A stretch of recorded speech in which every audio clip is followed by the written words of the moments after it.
Hi viewers, welcome back. In today's video, we are going to discuss about obstructed labor. Okay, so what is the meaning of obstructed labor? So the labor has begun and it is getting obstructed on the way due to some causes where the head is not coming down.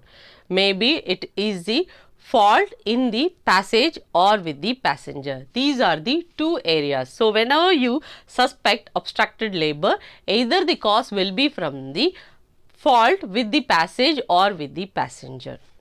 So fault with the passage. So passage in the sense you mean the birth canal. So when there is a fault in the birth canal, maybe it is a small pelvis, okay. So whether there is a CPD, the head of the fetus is big. All these conditions like causes like it is because of the path.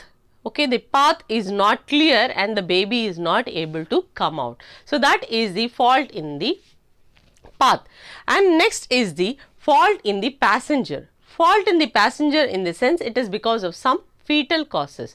Maybe it is congenital anomaly baby, transverse presentation, breech presentation, like the head is not descending adequately.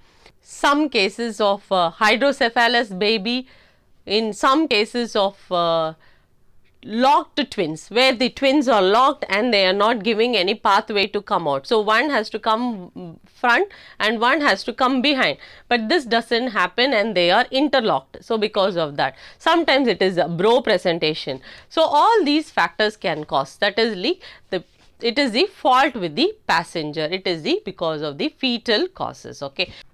Next we have the signs and symptoms. Okay. So signs and symptoms of obstructed labor. So some signs are early signs and some are late.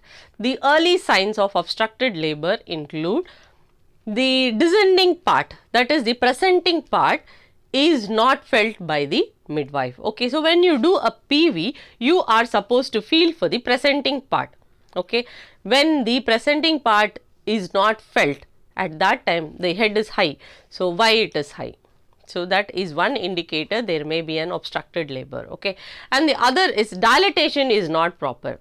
I said like when there is a breech presentation, when there is a bro presentation, when there is a shoulder presentation, all these areas the compressions are not adequate to dilate the cervix. So what happens? The dilatation process is very slow, and because of that, sometimes when there is a rupture of membrane, you are not able to feel the fetal part. It is like very like you are just able to see a big gap. Okay, so that is indicating again maybe it is an obstructed labor. Sometimes when you do a PV, you are able to see that loose area. Okay, that slip off area you will be able to feel where you are not feeling any presenting part. So all are these early symptoms of labor, obstructed labor indicates that you have to proceed into the alternative means, or otherwise you have to do some other correction, instrumental or LSCS, something you have to be ready.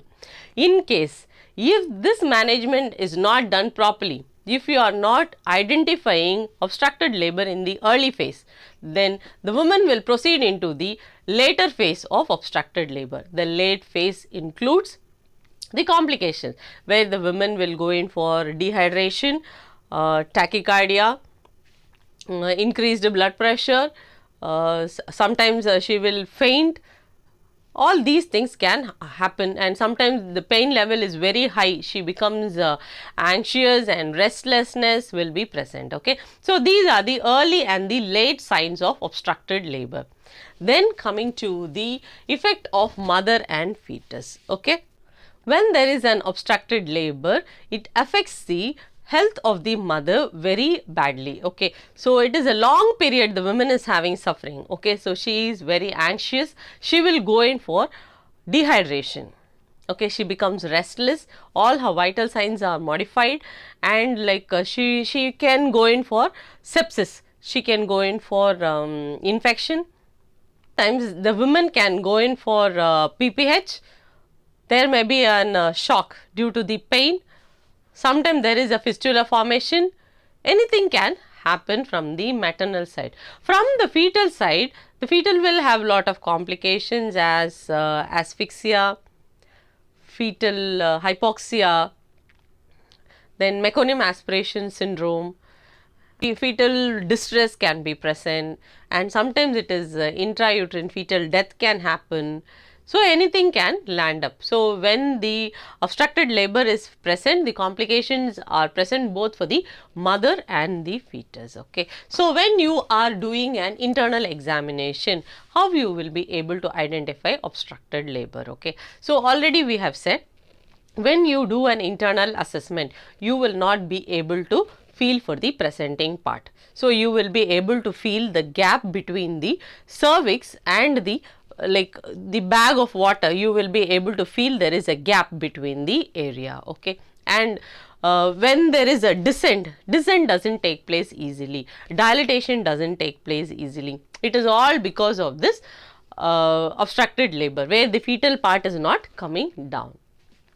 And when the mother is pushing, when there is no adequate contraction, when there is an obstruction, when she keeps on pushing, there will be a caput formation. Sometimes the Bandel's ring is formed. Okay, so where that is like the temporary ring between the upper and lower uterine segment. So, that will become a permanent ring, that Bandel's ring will be formed. Because of that, there will be an obstruction and the vagina becomes more dry, like delivery.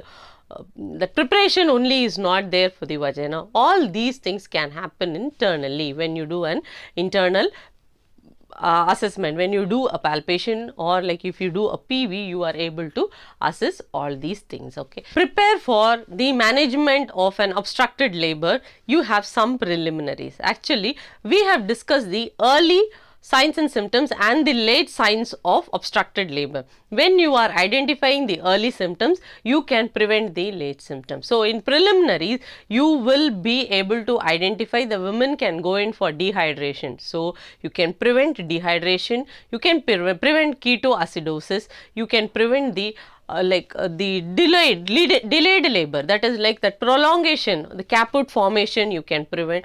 All these things you can prevent. You can have an idea, you can maintain a sterile environment, and in case if you suspect infection, you can start with antibiotics. That will be your preliminary preparation. When you are coming to the exact vaginal delivery, so vaginal delivery, see, now you have to identify what is the exact reason, whether you must find out what it is, a CPD or transverse presentation, or it is from the fetal part, why there is no contribution, or otherwise it is a Bandel ring formation. So, whatever it is, like you would have identified the reason. So, as soon as you identify the reason, you have to provide immediate solution to fasten up the labor progress. Okay.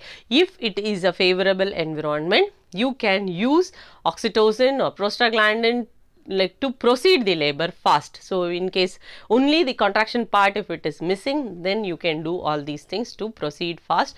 A mild help can also be given from the midwife part, like in version or something can be done. Okay. So, in case if vaginal delivery is not possible, you can try with your cesarean session. So, as soon as you rule out it is an obstructed labor, it is always you can go in for a cesarean session or otherwise for an instrumental delivery, which can help both the mother and the fetus in delivery easily. Okay. So, this is the area where we have discussed about the obstructed labor, where there is a difficult from the fault with the passenger as well as with the passage. So, signs and symptoms of early and late signs and symptoms, then internal examination, how you identify obstructed labor, and then the effect on the mother and the fetus. So, what happens when there is an obstructed labor which can affect the mother and the fetus, and the management part from the preliminaries to, from the in the vaginal delivery and in the management of the cesarean session. Hope this class you understood. In case if you have any doubt, kindly give your comments in the comment box. Until the next video, take care, bye.